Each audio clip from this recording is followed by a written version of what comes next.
solo ndax Macky daa mel ni ma sa toñ gars yi dañu soulagé wu. waaw nit ñi dañu soulagé wu parce que lu mu gàtt-gàtt naroon na am ñu ci faatu. dëgg la ndax Afrique it kenn du rey sa du ma gis mu ko politiciens yi rey seen bopp ngir njàng mi baax. du ñu rey seen bopp ngir agriculture bi baax. du ñu rey seen bopp ngir logement social bi waaye nag bu fauteuil bi taxawee. bakkan yi taxaw. dañ naan la kaay joxe sa bakkan pour ma toog. su ma toogee fàtte la. donc loolu tamit dama jàpp ne fii ñu toll nii. aujourd'hui le président Macky Sall gagnerait à ce que ñu bàyyi sénégalais yooyu ñi nga xamante ni saytu nañ leen gis ne defuñu dara parce que les longues détentions musiba la am na xale boo xamante ni dañ ko tëjoon boobu maa ngi nekk di pratiquer journalisme mais Moustapha dañ ne bi ñu ko bàyyee jour bi ñu ko libéré dañ ne xamatul fu mu dëkk ndax yàggum yàgg ci kaso bi waaw xamatul fu mu dëkk am na li gën a métti am na ci ñoo xamante ni dañ leen di denc amuñu sax ku leen di indil añ. oui parce que am na ñoo xam ne seen i mbokk xamuñu fuñ nekk. absolument donc loolu rek. c'est extrêmement dangereux. pour réew. d'accord donc réew mu ñuy empiéter la dignité humaine. ñun bëgguñu réew moom. muy la jërëjëf dañoo bëgg a delloo nit dayoom. Pape Djibril Fall président de la République yan réforme lañ war a def. ci suñu justice bi surtout.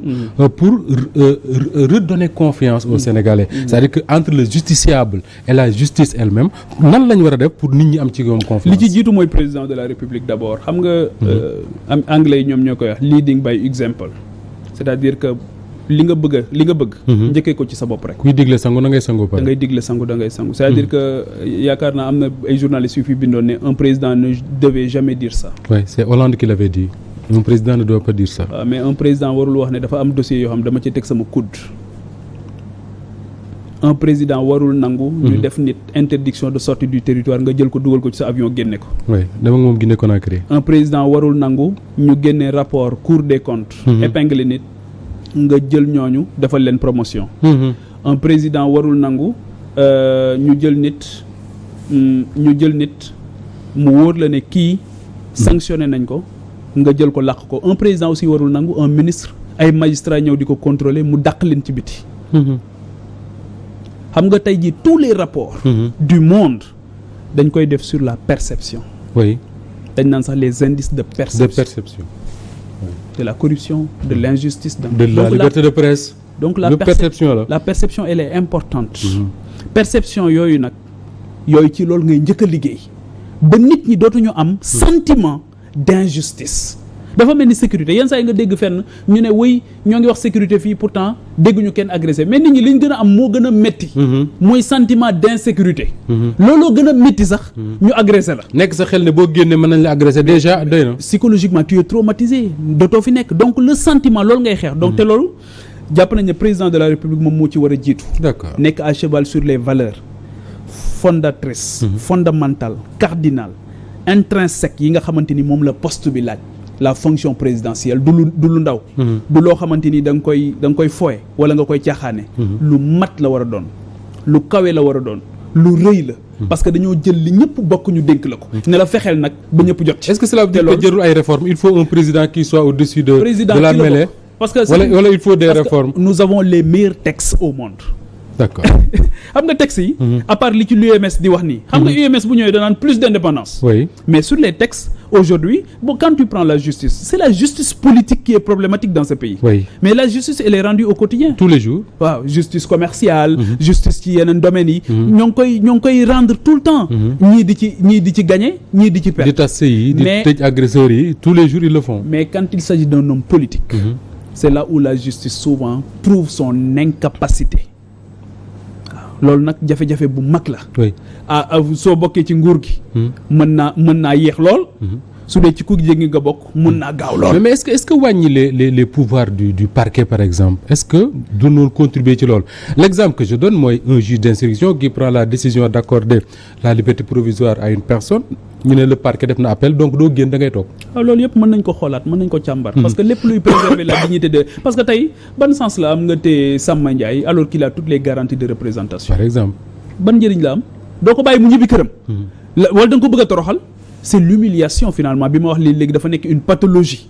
dans les relations surtout entre les forts et entre guillemets les faibles. donc loolu nag xam nga keroog bi yonent bi sallallahu alayhi wa sallam defee fatu Makka. dafa wax lu am solo te lu mat a bàyyi xel la. dafa wax ne fii tey képp ku fi tooñ képp ku tooñati. te moo téye doole jëpp de mu ne képp ku tooñ. ak loo am doole. su fekkee yow yaa tooñ. di nga néew doole ba ñuy jël àqi jàmbur di ko delloo. képp kuñ tooñ ak loo faible loo nuru ku néew doole. am nga fi doole ba ñuy jël sa àq di la ko delloo. loolu doy na constitution. alors Pape Djibril 40 et quelques candidats déclarés. à la présidentielle. maa ngi wax sax mais door sama waxtaan ne. bokk nga ci gën a nekk ndaw ci ay at. ñuy nat ay at macha allah. est-ce que loolu rek mooy la différence entre yow ak ñeneen ñi. wala am na leneen loo xam ne Pape Djibril da koo bokkalewul. ak 40 et quelques ki nga xam ne sànq rek benn ku ma yëpp yow nee na une liste de 40 et quelques personnes. ne ma ñii ñëpp ay candidats la lan mooy cette différence ak ñooñu noonu. dégg naa sax egg na 50. voilà mais xam nga nag daf ci am ñoo xamante ni. ñoom sax xamuñu li tax ñu déclaré. seen bës ak sama bës a yow. ñoom sax xamuñu non boo déclaré woon daa leen di gañe boo déclaré woon doo leen seen waaw ñoom sax xamuñu li tax ñu déclaré. xam nga la politique est une chose sérieuse. tey jii boo jëlee politique du yëfi xale. su ma nee xale mooy koo xamante ni ci xel la wala soit ci matukaay. waaye yëfi kilifa la il faut que nga nekk kilifa. dans la tête. il faut que nga nekk kilifa ci sa jaar-jaar. il faut que nga nekk kilifa ci sa taxawaay. parce que la fonction présidentielle du lu ndaw. doo xëy rek naan sa café ba mu neex la nga ne je suis candidat à la présidentielle. waaw wala nga toog waxtaan ak sa ñaari xarit ñetti xarit ne je suis président de la république. donc il faut que nit kooku nekk koo xamante ni ku ñu waajal la. il faut que mu nekk koo xamante ni ku bëgg réewam la. il faut que mu nekk koo xam réewam da ko jaral. il faut que mu am ku énergie. il faut que nga am énergie. la fonction présidentielle dafa demander de l'énergie. bu baax a baax dafa demander de la présence. waaw dafa laaj aussi nga am benn loo xamante ni mooy tax nga mën a transcender les clivages. waaw doo nekk koo xam da ngay ñëw pour régler compte loolu moo tax ñun ñu sant yàlla parce que bi ñu dugg politique ñëwuñu politique pour règlement de compte kenn defuñu dara. dañoo toog xool ba ci yàgg rek ñu ne daal. merewuñ kenn. très sincèrement ki ñu mere daal. mooy ki nga xamante ni mooy tax sénégalais bi mënul jàngi. ni mu bëggee ñun daal adversaire yooyu la ñu am Moustapha te bu ñu ñëwee suñu réforme yi ñuy njëkk a def ci wàllu woowu la jëm éducation santé transformer li nga xamante ni moom mooy économie te tey liggéey bi ñu ciy def dans pas longtemps le programme est en phase de validation dinaa la ko yónnee bu paree bu koy présenter les Sénégalais donc suñu leen mënee invité sax dinañ leen invité pour ñu mën ko gën a waxtaane mais Mussolini bon peut-être que c'est Italie peut-être que c'est quelqu'un aussi qui a une personnalité assez truc mais dafa waxoon lu am solo. assez clivant. waaw dafa waxoon lu am solo. dafa waxoon ne mu ne ñëpp a ngi ñuy laaj suñu programme mais mu ne li ma gëm. mooy Italie li mu soxla c'est des hommes et des femmes de volonté. Pape Djibril où trouver ces hommes et ces femmes de volonté là. waaw ñoo xamante nga nar a àndal. ak ñoo bari. ci déjà fi mu ne nii liñ ci gis rek. ci ñi ñuy gunge kenn xamul ni ñu toll. mais li mu am ci biir réew bi ñoo xamante ni du ñu bokk parti politique. du ñu ñëw ci meeting politique. du ñu jël carte politique. seen yoon ci loolu waaye bëgg nañu Sénégal. yéene nañ Sénégal jàmm.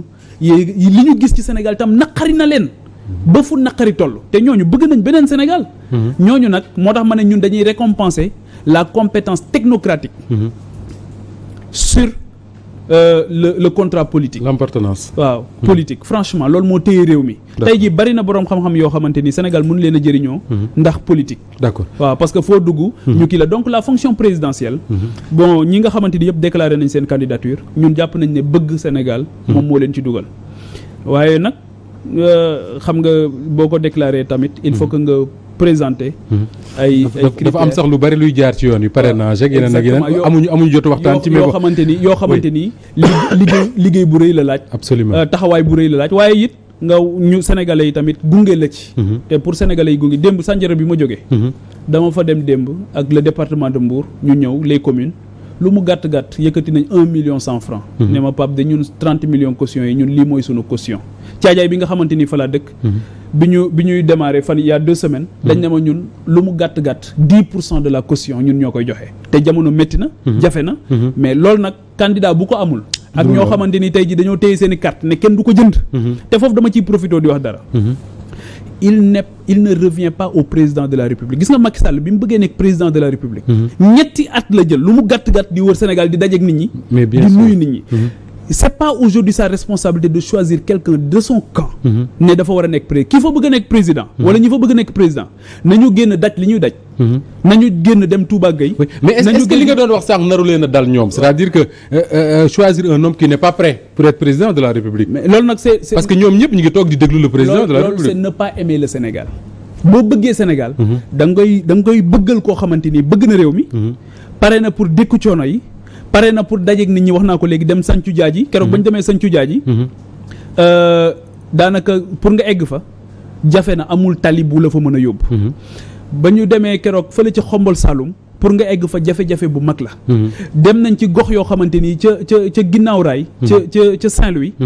fekk nañ fa situation bu difficile boo xamante ni ku bëgg a jël Sénégal. da ngay dem foofu dugg ci foofu. waxtaan ak ñoom déglu leen. mais doo toog di xaar président mais doo toog fi wala ngay wër plateau télé yi wala soit nga dem di xaar un camp désigné la. pour nga ñëw ñu parachuter la de nulle part. deux choses pour terminer parce que am di nee na waxtu wi jeex na tàkk-tàkk député nga à l'Assemblée nationale. assemblée boo xam ne bi ñu ko tegee quand même.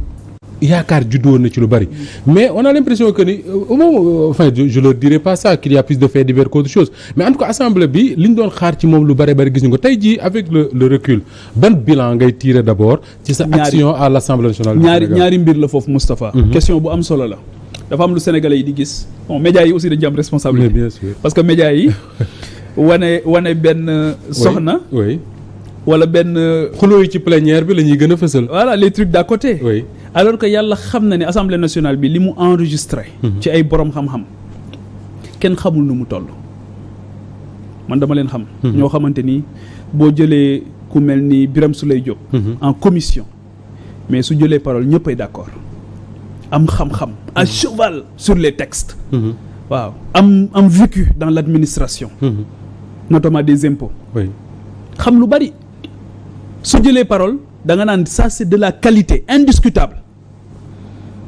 boo jëlee ku mel ni Seydou Diouf en pratique parlementaire xam soo ko dégloo mu wax nga naan lii gongo boo jëlee El Hadj Omar Youm ancien ministre xam kii boo ko déggee en commission mu wax nii rek nga xam amul caméra gars yi tëj ñu amul fayonte amul am njaay indi jóg amul ñuy perturber ci wet gi non foofu xam-xam pur moo fay génn moo tax man l'Assemblée nationale a été presque une école pour moi parce que le foofu dafa nekk confluence waaw ci lépp lu ñuy lijjanti ci réew ma c'est une très bonne école donc ña fa dolleeku xam-xam kenn xamul nu ñu toll tout le monde apprenait léegi nag bu ñu ñëwee commission plénière le spectacle plénière bi le Sénégal li di gis show la waaye ministre yu bari tey joyanti nañ seen mbir ci action Assemblée nationale bi ministre yu bari mais le débat c'est pas l'Assemblée nationale le débat mooy li ñu tuddee pouvoir te doonu ko c'est l'illusion du pouvoir l'Assemblée nationale c'est une administration parlementaire c'est pas un pouvoir doole jiñ ko jiiñ amu ko sëñ bi demal nga xool Assemblée nationale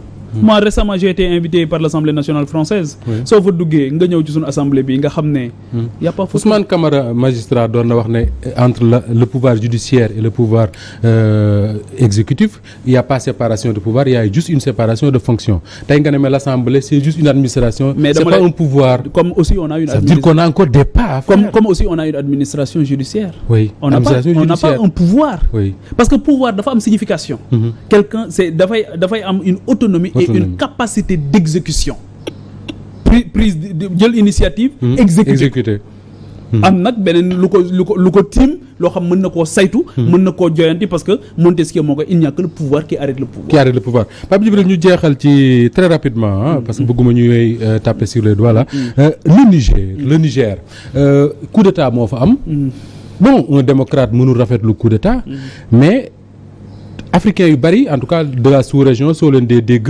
ils sont totalement opposés à une intervention militaire suñu réew mi ak Côte d'Ivoire ak Nigéria bokk nañ ci ñuy wax ne oui il faut une intervention militaire pour réinstaller fa le président Bazoum lan moo ciy sa position damay condamner coup d'état comme ni nga ko waxee waaye intervention militaire moom xel xalaatu ko pour yow du ne man bugguma ko lan moo tax defuñu intervention militaire Burkina Faso oui Burkina Faso coup d'état ci coup d'état la un militaire dafa toog ba léegi mais coup d'état ci coup d'état la sax parce que dafa am coup d'état am ñeneen ñëw xale yi coup d'état ko parce que dañoo jàpp ne la ñu waxante woon nag respecté wu ko ba muy def coup d'état bi jëmuñu foofu lan moo tax defuñu coup d'état fii lan moo tax amul intervention ci Mali coup d'état la wala du coup d'état oui Tchad Tchad la même chose.